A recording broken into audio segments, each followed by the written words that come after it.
कि TAD minister और साथ ही हमारे उदयपुर के सांसद माननीय मन्नालाल जी, इन दोनों को आदिवासियों का इतिहास और आदिवासियों के हक अधिकार खत्म करने के लिए बनाया है, ऐसा महसूस हो रहा है। वो दोनों रेगुलर आदिवासियों के इतिहास और उनके हक अधिकार पे हमेशा कहीं न कहीं कटाक्ष करते आ रहे हैं। राणा पूजा भील की जयंती कल हुई, पूरे देश में धूमधाम से मनाई, आदिवासी समुदाय ने भी मनाया, अन्य ने भी मनाया।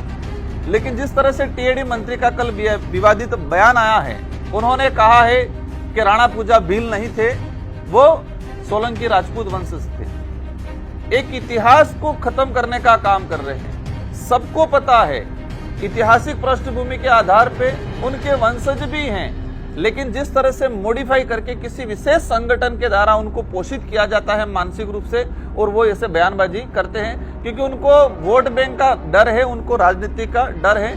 तो राणा पूजा के बारे में जिस तरह से उन्होंने गलत कमेंट किए हैं, उसको लेके पूरे आदिवासी समुदाय और साथ ही अन्य समुदाय में भी ये एक आक्रोश पैदा हुआ है। लेकिन जिस तरह से मानगढ़ का इतिहास, आदिवासियों का इतिहास, उसमें स्पष्ट लिख रखा है। गोविंद गुरु महाराज को जब गुजरात कोर्ट में अंग्रेजों ने पेश किया तो उस कोर्ट का जजमेंट है, उस जजमेंट में स्पष्ट लिख रहा कि बिलराज कायम करने के लिए यह आंदोलन छेड़ा जा रहा था भक्ति के माध्यम से।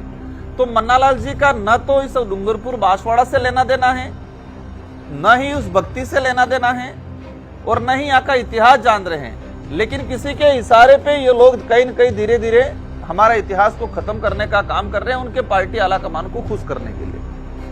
बहुत लंबे समय बाद भारत आदिवासी पार्टी की तरफ से प्रेस कॉन्फ्रेंस की जा रही है। हम हालांकि छोटे छोटे कार्यक्रमों में कहीं न कहीं बाइट या कहीं न कहीं बयानबाजी जरूर हो जाती थी, लेकिन लंबे समय के बाद यह माना जाए कि विधानसभा 2023 और लोकसभा चुनाव के बाद पहली बार मीडिया के सामने हम सामूहिक रूप से रूबरू हो रहे हैं। रूबरू होने का मुख्य वजह ये रहा कि जिस तरह से पूरे राजस्थान के अंदर विधानसभा चुनाव से पहले भाजपा ने माहौल बनाया था कि डबल इंजन की सरकार बनाएंगे, और डबल इंजन की सरकार में सारे काम फटाफट होंगे, विकास तेजी से दौड़ेगा, एक गति पकड़ेगा, इस तरह से एक माहौल बनाया था। और जैसे विधानसभा चुनाव हुए, राजस्थान के अंदर भजनलाल जी की सरकार बनी और विशेषकर चर्चा में है पर्ची की सरकार। लेकिन सरकार जिस दिन से बनी है उस दिन से सरकार को या सरकार चलाने वालों को समझ में नहीं आ रहा है कि ये हम किस पद पे बैठ